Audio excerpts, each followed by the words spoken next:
mentioned about what is intuition. Well, it is that internal knowing. It's that first pop. And it's very, very valuable information, as I've come to learn. So why don't we listen to it? We don't because there's fear. Okay? Fear driven by the ego, fear of consequences, what might happen, what will people think. And you know who's guilty of that? Me. Okay? So I'll tell you a little bit more about that as we unfold here. So as I began to understand more about how to leverage my intuition, I learned that your intuition is always right. It's the truth. But I don't always want to know the truth, which I use as an excuse to not listen to it. That can't be right. Okay, I'm going to put that aside. So it's always the truth, even though we may not want to hear it or not. And the other thing that I mentioned here is about trust and surrender. You have to trust in a greater source, whether you call that source God, whether you call that source universal energy. You have to trust in a source that is greater than yourself.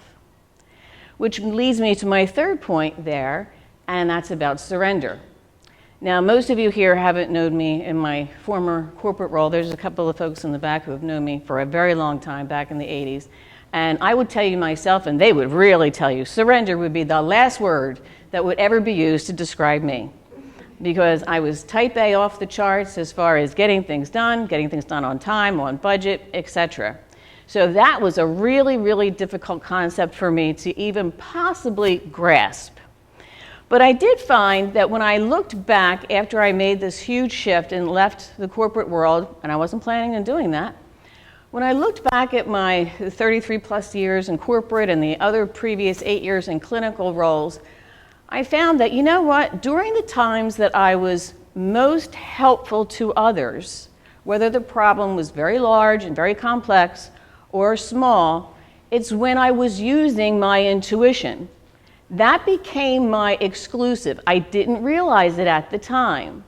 But I kind of became known as, you know what, if there's a really prickly problem and kind of complex and difficult, let's ask Marianne if she can kind of take it on and see what can be done with it. And again, when I looked back, I was using my intuition. I was following that first pop. Okay. The other thing I love about intuition, most of us have cell phones of some kind, and when we have to get a new one, we're going to look at that data plan for Verizon, AT&T. Guess what? The best data plan is your own intuition, and you don't have to go to any other vendor to buy it. It's yours, okay? And it's available 7 by 24 by 365. It's also agnostic to culture. I work with clients around the world, and I love working with my intuition and helping clients to work with theirs and tapping into their field, as the previous speaker mentioned, Dorothy, because that's where I get information as well about what's the root cause of the problem. Is it emotional? Is it a trauma that they have suffered? Is it something that then resulted on the physical plane? So I really want to encourage you, as you probably have been encouraged throughout the day, to tap into your own intuition because it is truly priceless. Now, let's think about some other types of energies that we might have experienced or terms. So how does intuition compare to, say, instinct or decision making? Well, your intuition is your spirit, okay? As the Reverend mentioned, is the analogy with Toto. It is truly your spirit. And it's actually more powerful and can open you up to a greater potential than your mind. I'm very grateful for the mind that I was given. But I have learned that the mind can also be confining. Now, how does intuition compare to instinct, the body? Well, instinct is a reply to a stimulus. And we'll talk about this in a little bit more detail later. And the third one is decision making. That's the mind, weighing pros and cons, determining consequences. So let's go through a couple of examples here. The examples are 1 through 7 here at the bottom. So back in the caveman days, let's say there's a tiger chasing after me. Well, you better believe that's going to be enough of a stimulus for me to run. So that would be instinct. Number 2, determining if you should take a new job. More decision making, weighing those pros and cons. Number 3, a young child's instant reaction to meeting someone new. So let's think about an 8-month-old child that's being held by her parent.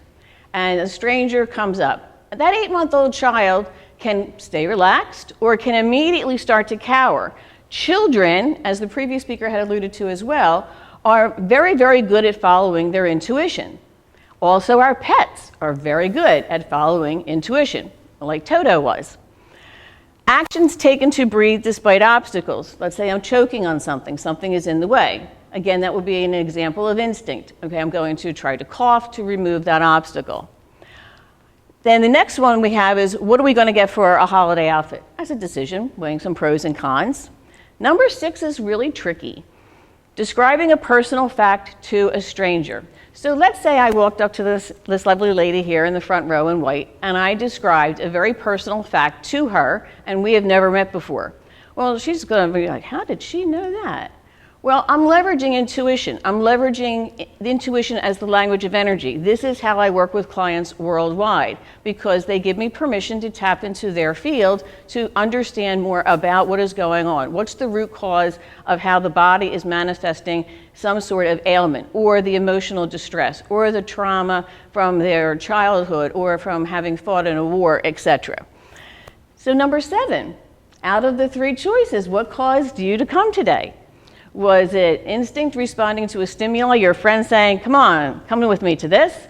Was it a decision? Or you just had a gut feel, I think this is going to be good, I'm going to go. And it can be a combination of the 3, okay? But there's always going to be one that takes overall precedence. And like our other speakers today, I'm encouraging you to listen and to tune into your own intuition.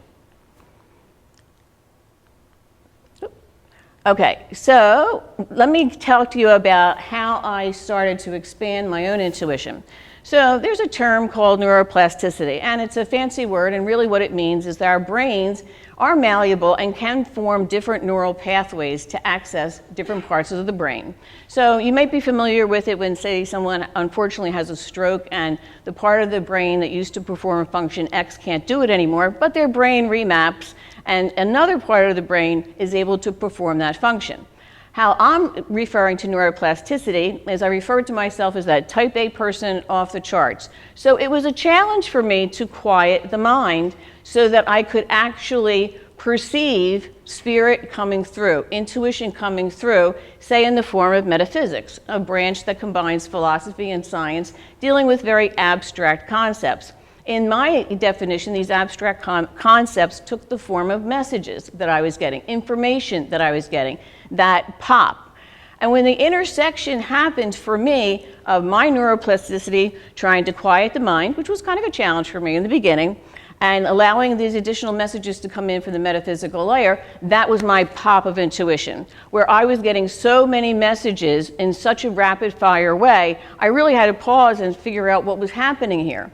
After I figured out what was happening, then I was making the decision, you know what, I wasn't planning on leaving the corporate world. I really had worked hard for over 30 years to get to a certain position, to attain a level of success that I had defined for myself. And gee, walking away from all that at kind of the height of my career to the complete unknown in the holistic space, you better believe I was fearful.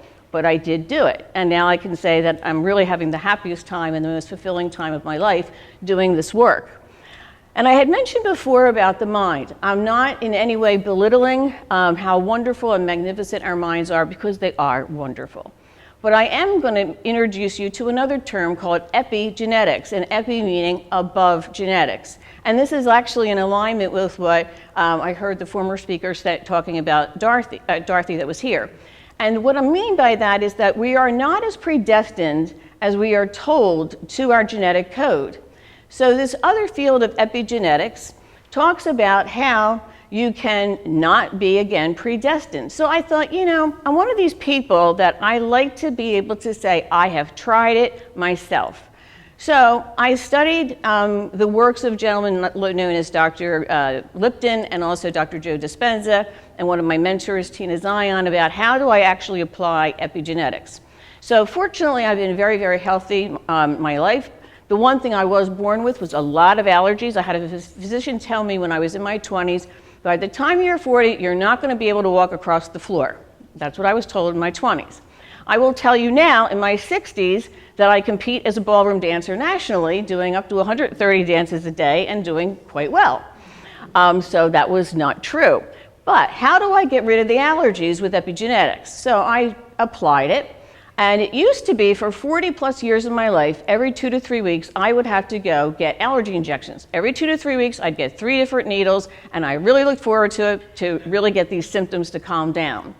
When I started to practice epigenetics for a period of time, no more allergy injections.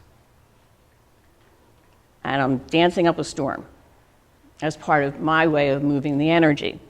So I just wanted to give you examples as I go through my presentation about intuition and how it really can have a practical application in your life. Okay, here's another application. So you may have heard of auras, and auras typically people think of a color that appears around someone's head, and that's true.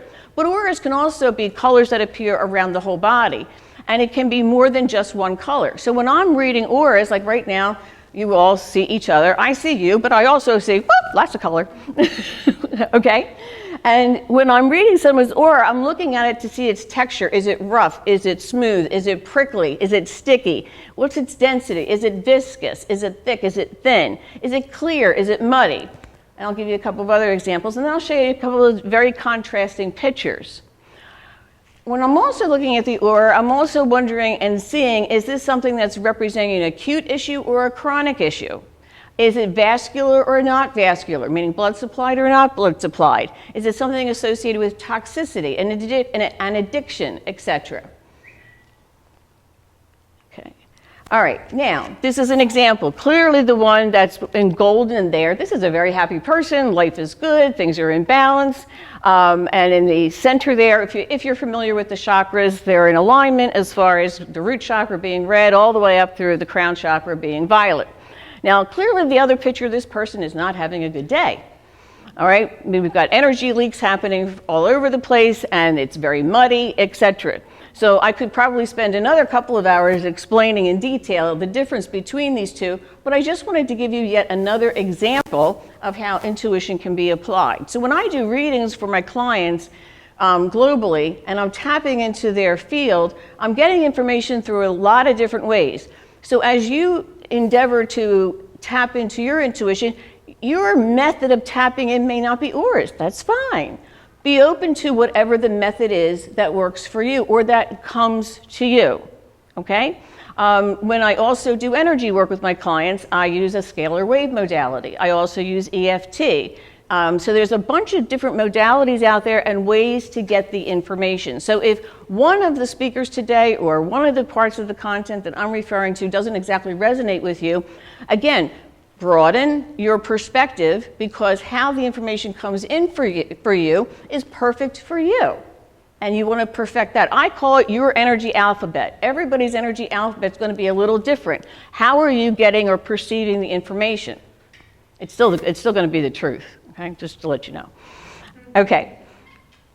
All right, so let's talk about success. When we say we're successful, but how does success really look like when no one's looking? These pictures look familiar to anyone? So I can say that it sure did resonate for me. So when I'm working with clients, I say, you know, I'm really perceiving a lot of stress, a lot of trauma, and things are not in alignment.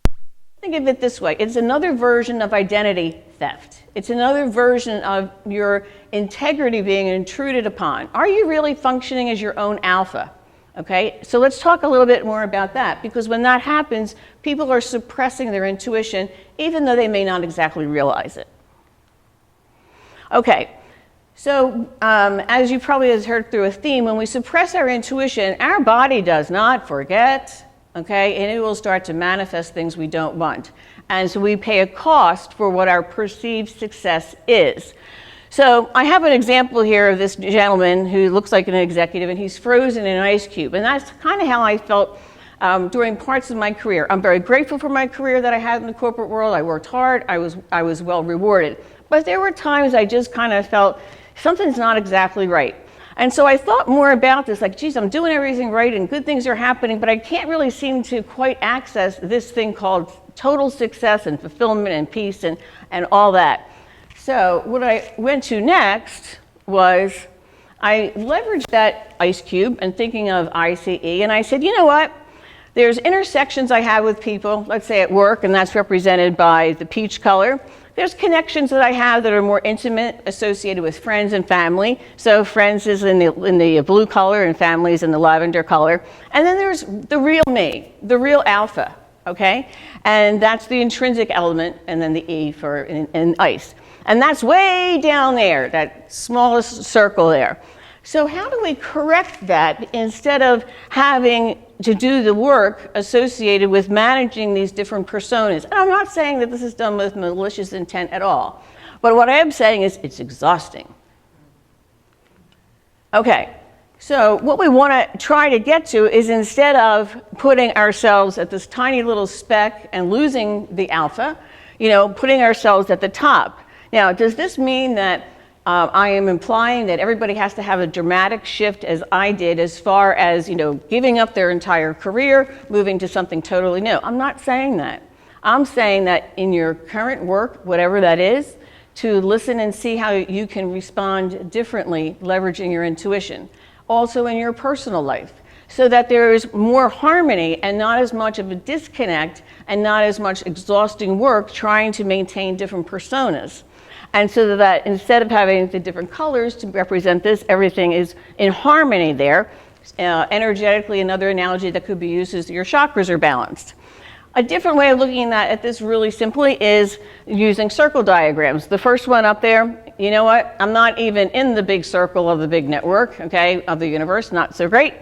The one in the tan circle's getting closer. I mean, at least I'm in the network of the universe, great. And then the one that's in the black background, we're getting closer, which mirrors the one here closest to my right, your left, showing all the colors have blended, meaning there's consistency there. And I'm really not trying to manage to everyone else's idea of the alpha. I'm really trying to listen to what the messages are that I'm getting. Okay, so we talked about intuition versus instinct versus decision making. Well, there's another. What about bias? So we had said that intuition is a quick pop, man, it comes right away if you're willing to listen to it. Well, you know what's in a race with intuition? Bias. Because bias will come to the top almost as fast as intuition. And how does bias reveal itself? Well, you might remember a couple of years ago, a flight on Southwest Airlines had to have an emergency landing. It lost an engine, and it did have a great landing, thank goodness. And everybody assumed that the pilot was a man. And the pilot actually had been a woman, and the pilot was great at what she did because she had been a fighter pilot in the Navy. So we make these assumptions all the time. Again, not necessarily with malicious intent, but it is something to be aware of. Okay, so how does bias reveal itself? Well, in an ugly way, bias reveals itself in terms of discrimination and prejudice. So the more that we become aware of this, the more we can also take better action in helping ourselves and others in following intuition. Why? Because intuition is the truth, and intuition is innate. Bias is learned, okay? And so I just wanted to mention that. And then again, things like bias are fed by fear and anger. Okay, so I'm summing up now. So we had talked about learned behavior, which is bias, represented at the top. Intuition is spirit-rooted. We talked about a few different examples of how to apply intuition in terms of what you get.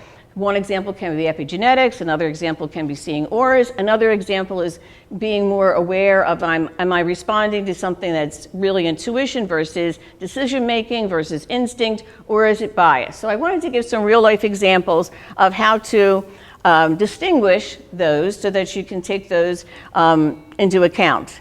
And then this is pretty much the mantra of my practice, so I just wanted to share this with you. Only positive energies for the greatest good, highest purpose, optimal healing, comfort, closure, and respect are to ever be in these sessions as associated with divine wisdom. There's respect and judgment, so all have a voice to be heard and honored. All are accepted to find, live, and stand strong in their truth. Surrender is the strength to seek your greatest potential. Waiting is the cherished patience when the gifts of gratitude and fulfillment await us. We are forever grounded in the trust and knowing that love prevails. And thank you for supporting my journey.